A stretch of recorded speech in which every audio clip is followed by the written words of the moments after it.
तो मंत्री जी ने शुरू से आखिर तक पूरी अतुल प्रधान उसमें भारी पड़ गई उन पे। सीमा प्रधान उसमें जो है टिकट लेने में कामयाब रही। टिकट लेने में कामयाब हुई। आपने एक बड़ा लंबा चौड़ा बहुत कुछ लिखा हुआ था, क्या है मतलब क्या लिखा था आपने? कहीं ना कहीं मंत्री जी को भी ये रहता है कि यार मुस्लिम राजपूत कोई अपना दावा ना ठोक दे। नमस्कार, मैं राजेश शर्मा और आज पॉडकास्ट में हमारे बीच एक युवा लीडर है बाबर चौहान। आप समाजवादी पार्टी के जो छात्र सभा विंग है उसके राष्ट्रीय महासचिव लगा। बाबर जी, आपका स्वागत है पॉडकास्ट में। जी नमस्कार। और कैसे हो? मैं एकदम स्वस्थ हूँ। आप? तो कल किठौर विधानसभा क्षेत्र में पीडीए की पंचायत हुई इंचोली गांव में, तो वहाँ क्षेत्रीय विधायक पूर्व मंत्री शाहिद मंजूर जी भी थे, वहाँ सपा के प्रवक्ता राजकुमार भाटी जी भी थे और कई सारे प्रमुख लोग थे। पंचायत थी, पंचायत में आप नजर नहीं आए। मैं भी क्षेत्र में था, मैं किसी और प्रोग्राम में था। अगर हम किठौर की बात करें तो चूंकि किठौर विधानसभा में एक लंबी चूंकि लीगेसी भी है शाहिद मंजूर साहब के साथ में। उनके फादर यूं तो 5 बार विधायक रहे, लेकिन 2 बार वो किठौर से विधायक रहे और लगातार उनके बाद में चौथी बार ये भी विधायक बने हैं जी। प्रदेश सरकार में जब समाजवादी पार्टी सरकार आई तो 2 बार मंत्री भी बने हैं जी।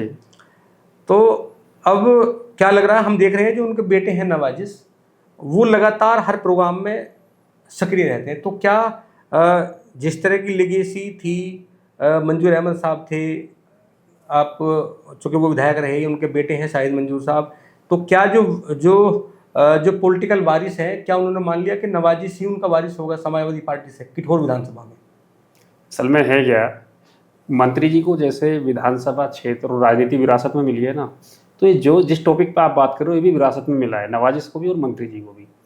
जब मंजूर साहब अपनी राजनीति करते थे तो हम तो बहुत छोटे रहे होंगे, तो शाहिद मंजूर साहब अपनी राजनीति उनसे अलग करते थे। ठीक है, वो उनके पैरेलल अपनी राजनीति खड़ी कर रहे थे, मतलब उन्हीं के घर में उन्हीं का विपक्ष था। वैसे ही आज जैसे नवाजिश मंत्री जी अपनी कर रहे हैं, वैसे ही नवाजिश अपनी राजनीति कर रहा है और वो चाहता है कि मंत्री जी ना लड़े चुनाव, मैं लड़ूं। पिछली बार भी यही चाहता था वो नवाजिश और अभी भी वो अपनी राजनीति मंत्री जी से अलग करता है। मंत्री जी मेरे ख्याल से नहीं चाहते वो चुनाव लड़े, वो जिद करके चुनाव लड़ना चाहता है। 2016 में जब जिला पंचायत अध्यक्ष का चुनाव था तो नवाजिश की शायद जिद थी कि वो जिला पंचायत अध्यक्ष का चुनाव लड़े। क्या सहमति थी मंत्री जी की भी उस समय? हाँ, मंत्री जी की सहमति थी, क्योंकि वो जिला पंचायत चुनाव तो सत्ता का चुनाव था, इसलिए उसमें कोई ऐसा नहीं था और वो सीट अलग थी। तो मंत्री जी ने शुरू से आखिर तक पूरी परिसीमन, सीटों का कटवाना, बनवाना, आरक्षण सब अपने हिसाब से किया था और उसे चुनाव भी लड़वाया। जिस सीट पे वो चुनाव बड़ी मुश्किल से चुनाव जीता, ठीक है, उसके बाद फिर कैंडिडेट बनाया जिला पंचायत अध्यक्ष के लिए। उसमें आपने सब देखा है क्या क्या हुआ है। अतुल प्रधान उसमें भारी पड़ गई उन पे। सीमा प्रधान उसमें जो है टिकट लेने में कामयाब रही, टिकट लेने में कामयाब हुई और अतुल प्रधान की जो वाइफ सीमा प्रधान जी हैं वो जिला पंचायत अध्यक्ष का चुनाव जीत के आई। चौहान साहब, कल मैं देख रहा था रात सोशल मीडिया पे, आपने एक बड़ा लंबा चौड़ा बहुत कुछ लिखा हुआ था, क्या है मतलब क्या लिखा था आपने?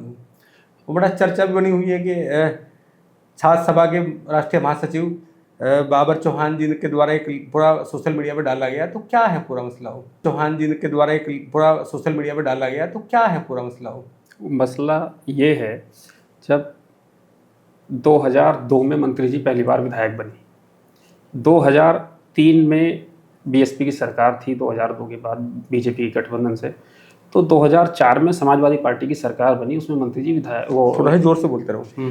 2004 में समाजवादी पार्टी की सरकार बनी, उसमें विधायक जी थे शाहिद मंजूर साहब, वो मंत्री बने। उसके बाद 2007 में फिर विधायक बने, 2012 में पूर्ण बहुमत की सरकार आई और मंत्री जी फिर विधायक बने और मंत्री बने और कैबिनेट मंत्री बने। ठीक है, और अब फिर विधायक है। तो विधायक, राज्य मंत्री और कैबिनेट मंत्री, ये तीनों चीज मंत्री जी ने हासिल की है। इसके ऊपर तो मुख्यमंत्री और प्रधानमंत्री और यही बचा हुआ है। लेकिन अगर हम क्षेत्र के विकास की बात करें, जिस समाज से मैं आता हूँ वो समाज इतना पछड़ चुका है इन 20 सालों में कि क्षेत्र में मैं एक एक गांव का नाम बता दूंगा, कोई सरकारी नौकरी किसी मुस्लिम परिवार की, किसी और परिवार की इन्होंने अपने विभाग में या कहीं लगवाई हो, या कोई मुसलमानों में बहुत बड़ी वोट बैंक है, 1.5 लाख के आसपास मुस्लिम वोट बैंक है, कोई डिग्री कॉलेज, कोई इंटर कॉलेज अगर इन्होंने दिया हो तो हम अपनी बात को वापस ले लेंगे। ये किसी एक पूरी विधानसभा से किसी एक व्यक्ति का नाम बता दें कि जी हमने किठौड़ विधानसभा के फला आदमी की अपने श्रम विभाग में और पे रोल पे इसकी नौकरी लगवाई परमानेंट, ये नाम बता दें हम जाएंगे। इन्होंने कोई काम नहीं किया, सिर्फ हर बार चुनाव आता है, लोग पकड़ते हैं, गुमराह करते हैं। अब जिस आप कल की बात कर रहे हो, उस गेट को ऐसे बना दिया कि एक द्वार बनाया इन्होंने, उसका कल उद्घाटन किया है कि जैसे क्षेत्र का बहुत बड़ा विकास कर दिया हो।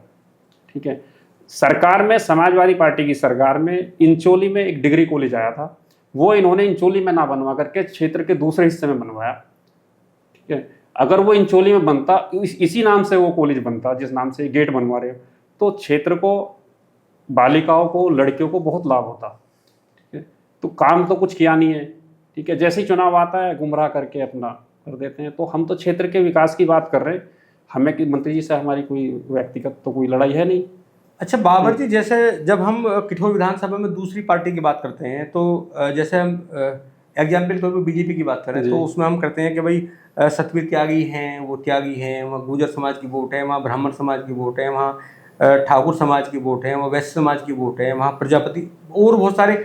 और क्या जो मुस्लिम कम्युनिटी है, क्या वहाँ भी कुछ जातियों का ऐसा मामला है? हाँ, मुस्लिमों में जाति तो होती है, यहाँ तो कल्चर, भारतीय कल्चर में जाति तो सबसे बड़ा फैक्टर है हमारे यहाँ। मुसलमानों में भी हम, जैसे हम तो यहाँ किठौर में क्या सबसे प्रभावी मंजूर साहब की जो कास्ट है वो सबसे ज़्यादा प्रभावशाली है? मंजूर साहब जो हैं वो मुस्लिम त्यागी हैं।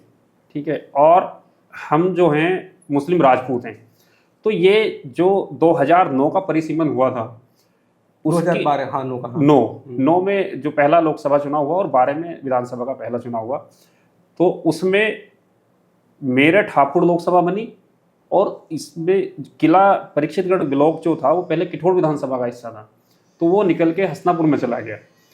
उसके बाद जो नया परिसीमन हुआ उसमें राजपूत मुस्लिम की आबादी वोट के हिसाब से, क्षेत्र के हिसाब से बढ़ी है। उसमें हिंदू राजपूत भी काफ़ी बढ़ा है और मुस्लिम राजपूत भी बहुत बढ़ा है।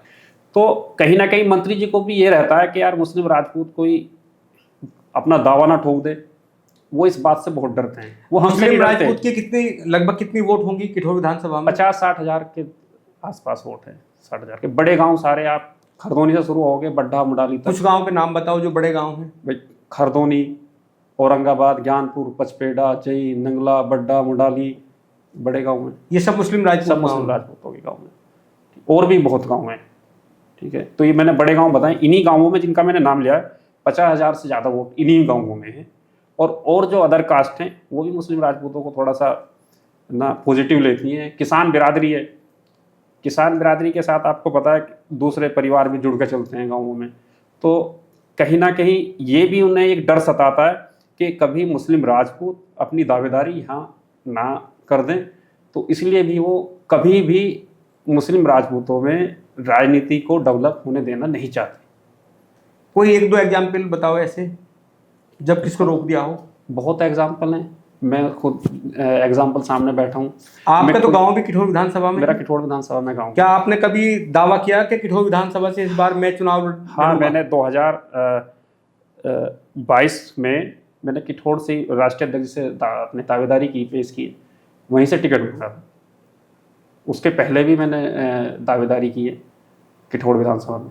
तो मंत्री जी को ये लगता है कि नहीं, किठौर विधानसभा तो हमारी है, दूसरे और कोई इस पे मतलब दावेदारी नहीं करना चाहिए। उन्हें वो दुश्मन दिखता है कोई दावेदारी करता है तो मुस्लिम राजपूतों की संख्या ज़्यादा है, इसलिए उन्हें डर रहता है। 2027 की क्या तैयारियां हैं आपकी? 2027 में मैं चुनाव लड़ना चाहता हूँ। विधानसभा का चुनाव तो सभी लड़ना चाहते हैं, लेकिन जिस तरीके से मैं 20 साल से लगातार भाई काम कर रहा हूँ क्षेत्र में, समाज में, तो हर किसी की इच्छा होती है वो भी चुनाव लड़े। तो मैं भी ये इच्छा पाले बैठा हूँ कि मुझे विधानसभा चुनाव लड़ना है। समाजवादी पार्टी आपने कब ज्वाइन की और कब कब आप किस पद पर रहे? मैं तो मूल समाजवादी हूँ, और मैं आपको अतुल प्रधान जी जो विधायक हैं अभी, हम सब मूल समाजवादी हैं। लेकिन चलते रहे होता क्या है, 2010 में मैं मंत्री जी के साथ था, तमाम चुनाव उन्हें लड़ाए मैंने। तो 2010 में मैंने कहा मंत्री जी मैं जिला पंचायत चुनाव लड़ना चाहता हूँ, कि ठीक है आप चुनाव लड़ लो। तो मुझे कहते रहे और दूसरा कैंडिडेट तैयार कर दिया मेरे पैरेलल, ठीक है। तो मैं मंत्री जी से वहीं से मेरी बात हुई, मैं चुनाव लड़ा, बहुत वोट मिली, 7,7200 वोट पड़े हमें। और हमारे सामने हाजी याकूब मंत्री जी थे, उन्होंने अपने भाई को चुनाव लड़वाया, उन्हें 5,000 वोट मिले, तीसरा व्यक्ति जीत गया। वहीं से मंत्री जी मैं मतभेद शुरू हुए थे 2010 के जिला पंचायत 2010, के हाँ, सदस्य के चुनाव के लिए। हाँ। उसके बाद मैंने फिर भाई मुझे लगा, क्योंकि एज भी कम थी, कि मुझे मंत्री जी के सामने पार्टी दूसरी ज्वाइन करनी चाहिए। तो मैंने कुछ दिनों के लिए बसपा ज्वाइन की थी। फिर क्योंकि मूल समाजवादी हूँ तो मुझे वापस आना पड़ा, मन नहीं लगा, राजनीति का कोई ऐसा कुछ था नहीं राजनीति का वहाँ, तो मैं फिर वापस आ गया। मैं मूल समाजवादी हूँ, समाजवादी युवजन सभा, समाजवादी छात्र सभा, समाजवादी लोहिया वाहिनी और समाजवादी यूथ ब्रिगेड, सभी के प्रदेश, सभी के राष्ट्रीय और जिला, सभी पदों पर मैं रह चुका हूँ। आपको डर नहीं लगता शाहिद मंजू जी, बड़े नेता जब आप विरोध करते हो, वहाँ दावा करते हो पिठोर विधानसभा में? डर की तो कोई बात ही नहीं है, बड़े नेता हैं वो। बड़े तो हाइट तो मेरी भी 6 फीट 1 इंच है, हाइट में तो मैं ही बराबर हूँ। आपका आमना सामना हुआ है कभी होता रहता इस है, मामले को लेकर? होता रहता है बीच में कई जगहों पे।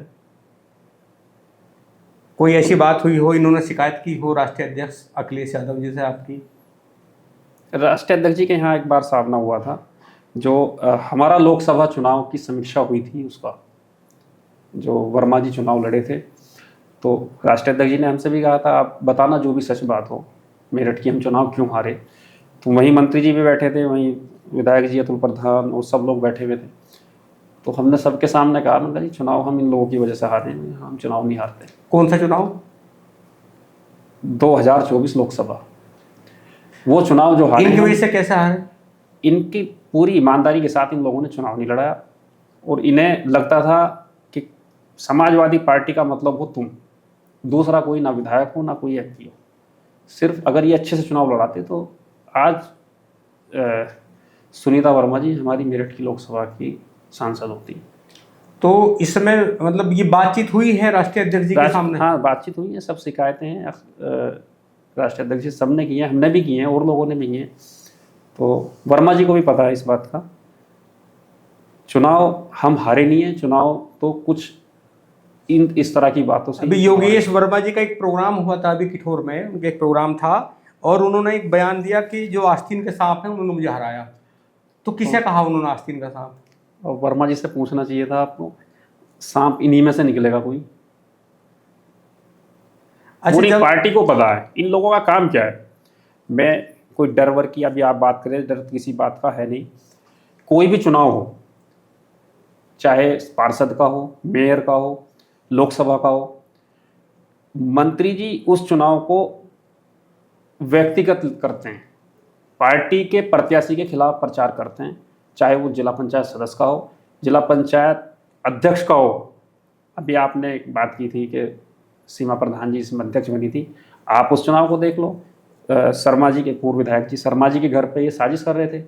क्या साजिश हो रही थी? साजिश हो रही थी कि पार्टी के कैंडिडेट को कैसे रोका जाए। अच्छा। जो हमारी पार्टी की कैंडिडेट थी उसमें सीमा प्रधान जी कैंडिडेट थी, उसमें नवाजिश जिला पंचायत सदस्य था, 4 मुस्लिम कैंडिडेट जीत के आए थे। तो वहाँ साजिश ये थी किसी भी तरीके से सीमा प्रधान को चुनाव, क्योंकि ये कैंडिडेट जिला पंचायत अध्यक्ष के थे नवाजिश, इनका टिकट कट गया। तो फिर साजिश ये हो रही थी किसी भी तरीके से इसे कैसे चुनाव में हम हराएं। तो मैंने यही कहा राष्ट्रीय अध्यक्ष से, मैंने कहा कोई भी चुनाव हो, जिला पंचायत, मेयर में आप देखो खुलेआम इन्होंने दूसरी पार्टी को चुनाव लड़वाया। वो जहाँ ये लगता था मेयर के चुनाव में, म्यूनिसिपैलिटी के चुनाव में कि यहाँ सीमा प्रधान कम वोट ले सकती है, वहाँ सीमा प्रधान ने ज़्यादा वोट लिए। जहाँ उम्मीद थी वहाँ बहुत कम वोट मिली। और एक पार्टी के एक पदाधिकारी आते हैं एकदम हवा में, वो बहुत ज़्यादा वोट ले आते हैं। तो वो क्या रीजन था? वो रीज़न यही था क्योंकि हमारी पार्टी के जो जिम्मेदार विधायक और भी पदाधिकारी थे, उन्होंने समाजवादी पार्टी को चुनाव नहीं लड़ाया। उन्होंने चुनाव लड़ाया दूसरी पार्टी के, जिस पार्टी को वोट पड़ी उसे, डायरेक्ट और इनडायरेक्ट उसे चुनाव लड़वाया। जो कैंडिडेट अपने बस्ते ना पहुंचा पाया हो, जिस कैंडिडेट को ये ना पता हो बूथ कितने हैं, और उसे दूसरे नंबर की वोट पड़ रही है। ठीक है, तो इन लोगों ने सिर्फ इसमें कि इसे हमारे होते हुए इसे टिकट क्यों हुआ, ठीक है, इसलिए इन्होंने उसे ये नुकसान पहुंचाया, पार्टी को नुकसान पहुंचाया। बार बार ये पार्टी का नुकसान करते हैं। जिसकी आप बात कर रहे थे 2016 के उसकी जिला पंचायत अध्यक्ष चुनाव की, उसमें क्या क्या नहीं हुआ। साजिश को पहुंच के अतुल प्रधान जो विधायक हैं हमारी पार्टी के, छात्र सभा के प्रदेश अध्यक्ष भी रहे हैं, काफ़ी मतलब संघर्षशील व्यक्ति हैं, उन्होंने मौके पे जाके पकड़ा इन्हें साजिश करते हुए। ठीक है, तो अभी एक मैं देख रहा था न्यूज में, रामपुर से एक न्यूज चल रही थी रामपुर से। तो आजम साहब एक सोशल मीडिया पे अपने एक इंटरव्यू दे रहे थे। उन्होंने कहा कि 50 करोड़ रुपए का जो उन पर जुर्माना लगाया गया, तो उस समय तो हमारी सरकार थी, हमारे मंत्री थे, वो क्या मसला है? वो कौन मंत्री थे उस समय उनकी सरकार में? वो मैंने भी देखा था। श्रम विभाग के कैबिनेट मंत्री थे हमारे शाहिद मंजूर साहब। जो यूनिवर्सिटी वहाँ आजम साहब बना रहे थे, जौहर विश्वविद्यालय, उस पे इनके विभाग ने, श्रम विभाग ने उस पे छापा मारा, और जो 1% का टैक्स होता है उसका बहाना लेके इन्होंने अपना इनका नेचर है उसके लिहाज से इन्होंने वहाँ छापा मार के उस बिल्डिंग को सील कराया, और लगभग 50 करोड़ से भी ज़्यादा का नोटिस दिया। और उसका नतीजा ये रहा कि वो आज तक बिल्डिंग पे सील है। और आजम खान साहब का मैंने वो देखा है बयान, वो कह रहे हैं कि करोड़ों रुपए हम इसमें जमा कर चुके, लेकिन आज तक भी हमारा इससे पीछा नहीं छूटा। तो ये हमारे मंत्री जी का ही ये सारा क्या मंत्री जी के शाहिद मंजूर साहब और आजम खान साहब के रिश्ते ठीक नहीं है क्या? अब इससे तो यही लगता है। इस बात से आप खुद देखो, हमारी सरकार, हमारा मंत्री, हमारे दूसरे बहुत सीनियर मोस्ट मंत्री की जो बिल्डिंग है उस पर छापा लगवा के सील करा रहा है, तो ये तो यही दर्शाता है। सरदना विधायक अतुल प्रधान जी और शाहिद मंजूर जी के बीच में कैसे रिश्ते हैं? अब तो सोशल मीडिया पे कुछ फोटो आए थे, उसको ठीक लग रहा है, लेकिन जो साकेत वाला हुआ था 2016 वाला केस, और उसके बाद भी, तब तो ऐसे रिश्ते थे नहीं अच्छे। चुनाव भी आया इस बीच में म्यूनिसिपैलिटी का, उसके बीच में विधानसभा चुनाव भी आए दो, और हर चुनाव में मंत्री जी का ये रहता है कि आप तो विधायक बन जाओ और बाकी जितनी विधानसभाएं ये सब हार जाएं, उसी के लिए वो तालमेल करते हैं। और ये शिकायत हमने राष्ट्रीय अध्यक्ष से की भी है। ये माना जाता है, ऐसा लोग कहते भी हैं कि शाहिद मंजूर साहब के जो बीजेपी के बड़े लीडर हैं फायरब्रांड, उनसे भी अच्छे रिश्ते रहते हैं। हाँ, उनसे अच्छे रिश्ते रहते हैं इनके, अपने काम तो करने ही है। ये लखनऊ का क्या प्रकरण था, बिल्डिंग वाला प्रकरण जो था? वो तो इनका व्यापार है, अपना व्यापार में इन्होंने कभी, ये बिल्डर भी हैं, इनका बेटा और ये बिल्डर भी हैं, तो ये वहाँ टावर बनाते हैं अपार्टमेंट।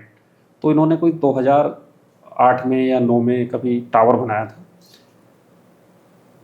उसमें ये शायद कुछ अब बढ़ा रहे थे बिल्डिंग पर, तो उसमें कुछ काम चल रहा था, वो बिल्डिंग गिरी, उसमें 2 या 3 लोगों की डेथ हुई है, और उसमें नवाजिश को जेल जाना पड़ा, और इनके भतीजे हैं उन्हें तारिक को जेल जाना पड़ा, और इनका भी उसमें है, क्योंकि मौके पे यही काम करा रहे थे वहाँ पे मंत्री। हाँ, यही काम करा रहे थे वहाँ, और कोई नहीं था, ये काम करा रहे थे। इनके फुटेज भी आई हैं और ये इसमें नेम्ड भी हैं। तो आपको कैसा लगता है कि जो आपका राजनीतिक रास्ता है कठोर विधानसभा का, उसे शाहिद मंजूर साहब रोकते हैं? मैंने पिछला चुनाव अपनी पत्नी को लड़वाया था, जिला पंचायत का चुनाव। हमारा बहुत बड़ा गांव है, प्रधान भी मेरी वाइफ आपकी थी पत्नी, पहले, हाँ वाइफ प्रधान भी रही है प्रधान भी खरगोनी रही गांव है, से। हाँ। तो मंत्री जी क्या सोचते हैं कि पूरे क्षेत्र में जो जिला पंचायत सदस्य, बीडीसी, ग्राम पंचायत सदस्य, प्रधान, उन्हीं के हिसाब का हो, उनसे जो आउट हो वो कोई ना बन पाए। तो मैंने एक बार जिला पंचायत चुनाव को लड़वाया था वाइफ को। तो मंत्री जी इतनी मेहनत करते हैं उस चुनाव में कि खुद जाते हैं क्षेत्र में। अभी जहाँ की आप कल बात कर रहे हो, जिस गांव की, इंचोली की, पिछले चुनाव में मंत्री जी ने वहाँ इतनी मेहनत की हमारे खिलाफ। हम भी चुनाव लड़ रहे थे और ये किसी दूसरे को लड़ा रहे थे। तो वहाँ से हमें पड़ी 3,300 वोट और इनके कैंडिडेट को पड़ी 253 वोट, उसी गांव में, ठीक है, जहाँ पे कल उद्घाटन कर पीडीए कर रहे थे। तो अभी नहीं, ये लगता है कि यहाँ अगर मान लो जिला पंचायत या सदस्य या कोई बन गया तो फिर कहीं ना कहीं प्लेटफॉर्म मिल जाता है, तो वहीं रोकते रहो इन लोगों को। तो बाबर जी, आपने जो सिवाल खास विधानसभा क्षेत्र है, तो सिवाल खास विधानसभा क्षेत्र आपने इसलिए चुना कि आपकी बिरादरी की वहाँ ज़्यादा वोट हैं और वहाँ इस समय समाजवादी पार्टी का कोई प्रतिनिधित्व नहीं है? पहले गुलाम साहब हमारी पार्टी के विधायक थे, 2017 में भी वो लड़े, 2012 में भी वो विधायक बने, 2022 में राष्ट्रीय लोकदल से गठबंधन था, वो राष्ट्रीय लोकदल के सिंबल पे चुनाव लड़े और वो राष्ट्रीय लोकदल में चले गए। तो वो सीट एकदम खाली थी, काम कोई कर नहीं रहा था। मैंने राष्ट्रीय अध्यक्ष जी से कहा, उन्होंने कहा आप काम कर लो और जैसे समय आएगा तो देखते हैं। तो आपको क्या रेस्पॉन्स मिल रहा है वहाँ? क्योंकि गुलाम साहब भी बड़े बड़े विधायक हैं, लगातार वहाँ चुनाव प्रचार भी कर रहे हैं और विधायक भी वहाँ से, विधानसभा चुनाव भी वहाँ से जीतते आ रहे हैं लगातार। तो क्या रेस्पॉन्स मिल रहा है आपको सिवाल खास में? रेस्पॉन्स की बात तो ये, हमारे देश की जनता या क्षेत्र की जनता कभी धोखा बर्दाश्त नहीं करती। लोगों ने वोट दिया था बीजेपी के खिलाफ, बीजेपी के मुकाबले पे इन्हें जिताया था, और ये गठबंधन के बाद चुनाव में चले गए बीजेपी के साथ। तो जनता का जो व्यवहार है इनके प्रति बहुत अच्छा नहीं है। मुझे नहीं लगता कि लोग इतनी बड़ी गलती को माफ करेंगे। विरोध है, लोगों विरोध में। है, हाँ। आपका क्या इरादा है 2027 का? मैं चुनाव लड़ना चाहता हूँ 2027 में। मेरी किठौड़ विधानसभा पे मेरी बिरादरी बहुत ज़्यादा है और बाकी समाज में मैं काम करता हूँ। दक्षिण पे लड़ सकता हूँ, कि सिवाल पर लड़ सकता हूँ, मैं पूरे ज़िले में काम करता हूँ। जहाँ भी कुछ चीज़ें होती हैं मैं सब जगह जाता हूँ। आपके पक्ष में क्या समीकरण होंगे जो आपको टिकट मिले? मेरे पक्ष में मेरी मेहनत नंबर 1, नंबर 2, मैं जहाँ भी जाता हूँ, मैं कोई भी चुनाव लड़ूँ, हिंदू मुस्लिम मुझे सब वोट देते हैं। अभी तक कोई मैंने गलत काम ऐसा किया नहीं है कि लोग मुझसे किनारा करें। ताकत में कभी रहा नहीं हूँ। मुझे ऐसा लगता है कि अगर मुझे राष्ट्रीय अध्यक्ष जी मौका देंगे तो मुझे आवाम, क्षेत्र की जनता सदन जरूर पहुँचाएगी। क्या कहना चाहेंगे आप दर्शकों को? दर्शकों को मैं ये कहना चाहूँगा कि ये बदलाव का दौर है।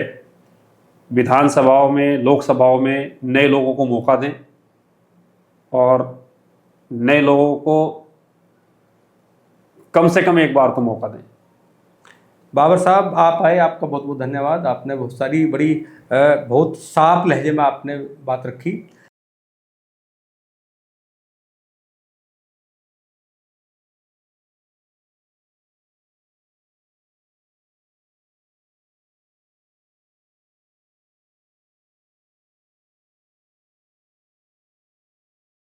बातचीत की, बड़ी मुखरता के साथ बात रखी अपनी बाबर जी ने, बाबर चौहान जी ने।